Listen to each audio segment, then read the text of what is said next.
Hey guys, we're glad you've tuned back in for this week's episode of Kendall Live. This week, we've got a special show recapping one of entertainment's most star-studded nights, the Oscars. I'm your host, Kaley Stockhouse. I'm EJ Perez. And I'm Lauren Silly. Let's get started. Hosting the Academy Award is both a prestigious honor and a great deal of pressure. This year, Neil Patrick Harris tried his hand at hosting the widely viewed event. Although it was his first time hosting the Oscars, Neil Patrick Harris has hosted the Tony Awards 4 times and the Emmy Awards twice. Harris utilized his musical theater skills and opened the show with a musical number, with the help of Anna Kendrick and Jack Black. Throughout the night, Harris joked about controversies surrounding the award show and made several costume changes. In general, Harris's performance received mixed reviews. Some critics blamed the long runtime on bad pacing. However, the Academy Awards often repeats hosts, so it's likely Neil Patrick Harris will get a second chance. At the end of the night, the award for Best Picture was presented to Alejandro Inarritu's Birdman, a dark comedy about a washed-up actor trying to make a comeback. It was a tight race between that and the film Boyhood, another worthy contender for the win. Birdman was also victorious in the categories of Best Director, Cinematography, and Original Screenplay. Though many people were upset about Michael Keaton losing out on the category of Best Actor to Eddie Redmayne, who spectacularly played Stephen Hawking in The Theory of Everything, the film racked up nicely overall by the end of the show.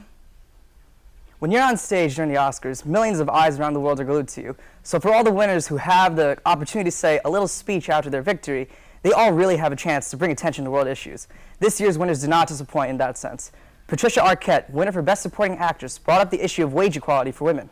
Common and John Legend, winners for Best Original Song, called to mind the ongoing racial tension for Black Americans. Best Director winner Alejandro González Iñárritu even called out the Mexican government, saying he prayed that Mexico can find and build the government its citizens deserve. Many famous faces voiced their political opinions during the evening, which was cited as a turnoff for some viewers. Now it's time for the Academy Awards-style quickfire challenge. I'm going to ask a few questions regarding the Oscars, and then Lauren and EJ will voice their opinions on the matters. First, let's start with the musical performances of the evening. What did you guys think of those? Musical performances. They were interesting. Lady Gaga with her Sound of Music, that was fantastic. I loved that so much. I think everyone can appreciate how well that was done. A lot of tears were shed during that part of the show. Well, not by myself, but I totally would have. Totally would have. All right, I am a very sensitive person, but I have to say the Tegan and Sara Lonely Island performance of Everything Is Awesome. I mean, I like that song, but that performance scared me, like, during the show. I don't know. It was a little much. It was a little much. I don't know. It was a little, like, off, like, I guess, beat compared to everything else. But I don't know. It was a good change of pace. Kept the show interesting, I guess. Interesting, yeah, definitely. Awesome points. So with the close raises, there were definitely some awards that could have gone multiple ways. Do you guys think there were any upsets on Oscar night?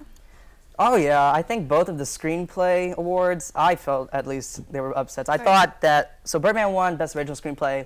As great of a movie that was, I thought that Grand Budapest Hotel by Wes Anderson really, I thought it's one of his top quality works. Mm-hmm. I thought that should have really gotten him some recognition.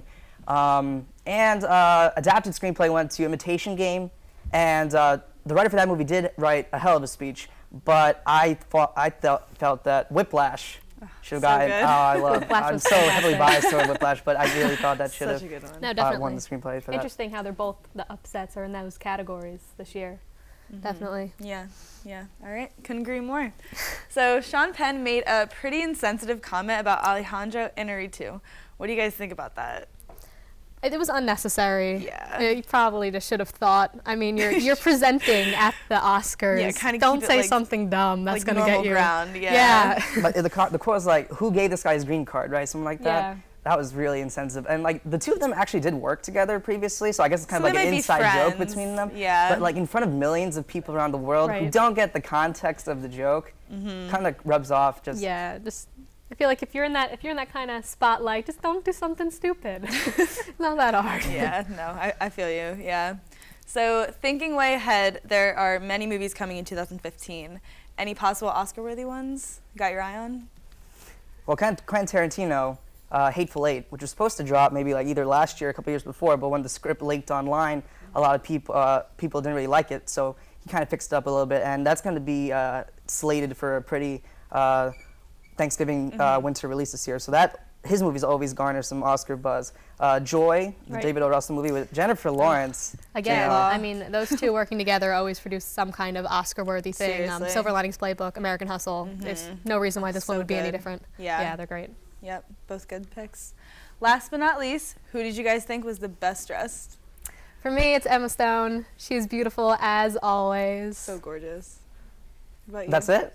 Yeah, Oh, no, just man. Emma Stone. Just Emma Stone. That's it. No one That's else. it. all the women at the Oscars were beautiful. They were all just great. Testosterone, we'll throw it out there. Oh, God. But Sienna Miller, who was an American Sniper, wow. She's beautiful. Okay, yeah, that's it. That's all. That's my analysis. I don't think I'm very credible when it comes to this kind of thing, so we'll end it with that. Yeah, everyone looked great. Yes, they So, did. you know, it's good. So, thanks, guys. Well, that's all we have for this week's episode of Kendall Live. I'm Kaley Stockhouse. I'm EJ Paras. And I'm Laura Musili. If you'd like to get involved with LTV, like us on Facebook, follow us on Twitter, or email us at ltv@tcnj.edu. Be sure to tune in next week for the latest in entertainment news.